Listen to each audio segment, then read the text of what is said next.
Hi, we're back. Okay, we're continuing on our subject of pet peeves when you're pregnant. Apparently there's millions of them. Oh my goodness. And here we have Dana. She's due also in a couple of months, and here we go.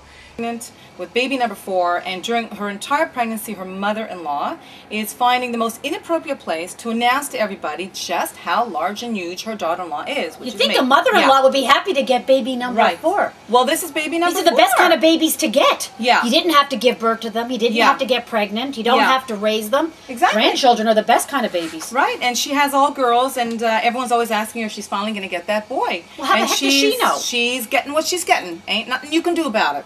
This is what you got. So she's, there's nothing wrong with having a family full of girls. Listen, the people I know where they have families of girls, I say to the same thing every time. If you're going to get your boys, they're just not going to be the kind of boys who pee in your face. That's right. Your toilet will always smell fresh and clean. Exactly. I have a pet that always smells. The boys will pee on the wall. If there is a spider crawling up that wall, I have 4 boys.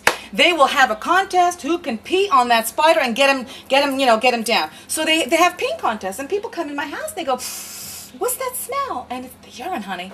Because this is my daughter comes into our bathroom every morning. She goes, "I can't go in there." That's what I'm talking about. 3 big brothers. She goes, "I can't go in there. Nobody flushes. I'm telling her, nobody cares if they reach the toilet. They just don't care." She goes, "I can't They missed the bowl. It's a large bowl. I'm thinking it's not that hard. It's not that big a deal. Well, considering pee comes out in a skinny little stream.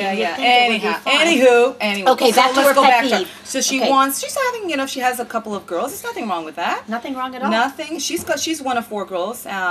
Her girlfriends have girls. Okay. And she's also complaining about the rubbing of the belly, and there you go. So I think rubbing the belly.